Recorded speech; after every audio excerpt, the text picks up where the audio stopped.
Estábamos hablando en el bloque anterior de que son tantos los números y las ecuaciones que integran el complejo sistema de seguridad social. Hablábamos por un lado de las contribuciones que hacen los empleadores, ¿se puede pedir más? Las contribuciones que hacen los trabajadores, ¿se nos puede sacar más? El IAS que pagan los jubilados, ¿no? Los 7 puntos del IVA, creo que son 7, ¿no? Que van para el BPS, justamente para ese cometido. ¿De dónde más se va a sacar o cómo se puede también pensar por ese lado? ¿Puedo agregar una cosa a lo que dijo Verónica? Porque Verónica hacía referencia, y está muy bien, a las últimas cifras sobre, digamos, la pérdida de puestos de trabajo y la consiguiente no recaudación de los aportes. Pero tiene una doble consecuencia, no solamente lo que señala Verónica, que es cierto, sino que también, digamos, en las arcas globales del Estado se recauda menos IRPF. Porque en la medida en que hay puestos de trabajo que se perdieron, no solamente se deja de pagar aportes jubilatorios, se deja de recaudar IRPF. Por lo tanto, en la medida en que el sistema de seguridad social necesita el aporte del Tesoro Público, el problema es doble. Ingresa menos plata directa al BPS y hay menos plata en el Tesoro Nacional para volcar en ayuda al BPS. La situación es extremadamente compleja y yo no entiendo por qué hay que esperar tanto para hincarle el diente. Van a ser parches, no va a ser una solución de fondo. Como fue un parche también, en cierto modo, en la reforma del 96. La reforma del 96 lo que hizo fue postergar la debacle total del BPS. Sí. La postergó una consulta. ¿Qué pasaría, por ejemplo? Que la reforma del 96 es un parche, ¿no? Sí. Porque se planteaba como la solución a todos los problemas de la seguridad social.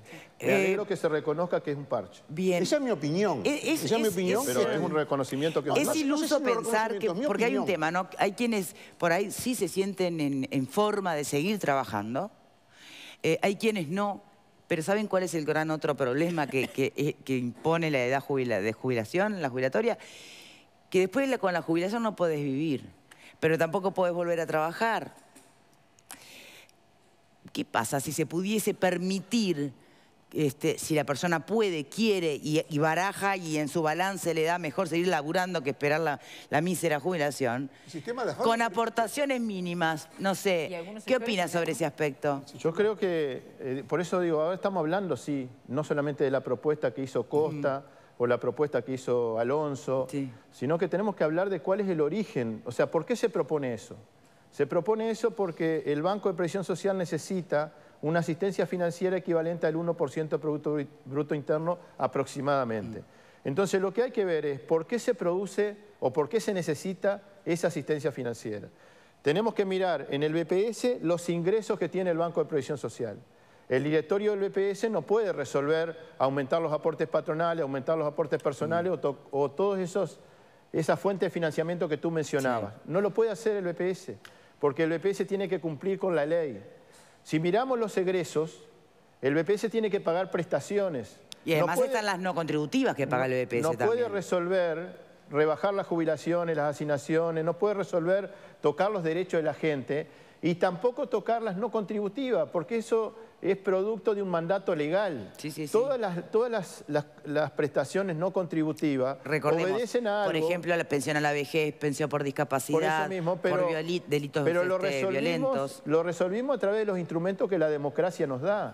El Poder Ejecutivo envió proyectos, se aprobaron en el Parlamento y ahora hay gente que tiene derecho a partir de esas leyes. Yo quiero decir lo siguiente, la gente que pierde el trabajo no paga IRPF. La gente que pierde el trabajo, lamentablemente, son sectores de actividad que no son sectores donde, lamentablemente, los salarios son bajos. En este momento, ¿quiénes son los que están perdiendo el empleo? No son los grandes salarios que aportan IRPF. Hay que analizar más el tema, porque si no, estamos diciendo cosas y no tenemos un sustento a partir de un estudio riguroso, desde el punto de vista técnico, y con una propuesta que persiga, digamos, con esos correctivos, atender el problema que tenemos. ¿Quién hizo un estudio para decir que con 65 años se corrige el problema? O parte del problema. ¿En qué porcentaje se corrige? Por eso queremos discutir. Por ejemplo, acá se mencionó el tema de la reducción de los puestos de trabajo. Nosotros tenemos datos que no son estadísticas ni proyecciones. Son datos concretos de las personas que cotizan en el Banco de Previsión Social. Y podemos decir que el pico máximo que tuvo el BPS fue en el 2014, 1.477.130 puestos cotizantes en el Banco de Previsión Social. Y en el 2017 tenemos 1.458.496, o sea, 18.000 puestos menos cotizantes. Acá no estamos hablando de una estadística o un titular del diario. No. Estamos hablando de que estos son datos del Banco de Previsión Social. Y en el año 87 teníamos la mitad de cotizantes.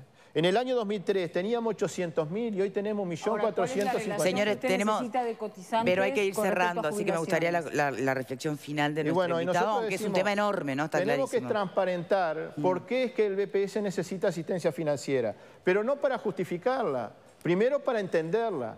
Yo recién decía acá que teníamos 167 millones de dólares por año que tienen que ver con las exoneraciones que en algún momento alguien resolvió y que tiene que hacerse cargo de eso. Tengo que decir que, por ejemplo, la gente que está en la FAP y que gana más de 160.000 pesos no aporta a la seguridad social por encima de 160.000 pesos. Y esos son también otros 160 millones de dólares que antes de las AFAP venían al BPS y ahora no vienen. Pero tampoco va a cobrar por encima, hay tope jubilatorio. Pero ese aporte que antes era de la seguridad social, ahora se lo queda a la persona. Y lo otro que queremos decir es que por año le transferimos a las AFAP 1.150 millones de dólares y por otro lado necesitamos 800 millones de asistencia financiera. Que alguien me explique, a ver, un instituto que necesita 800 millones por año le pasa a las AFAP 1.150 millones de dólares. Si no se las pasara no tendría déficit. Pero además... Señores, tenemos que cerrar, evidentemente. Pero además tenemos que decir que la edad va a resolver los problemas de la seguridad social. Es lo mismo que yo diga que eliminando las AFAP se resuelven los problemas de la seguridad social. Tenemos que cerrar. Me alegro que por lo menos estemos hablando de esto. Es el principio. Y hay que escuchar mucho y distintas perspectivas. Señores, vamos a retomar este tema, sin duda. Pero como para ir haciendo boca y empezar a pensar. Muchísimas gracias, Ramón, por habernos acompañado hoy. Gracias a ustedes, como siempre, que tengan un buen fin de semana. Chao, chao.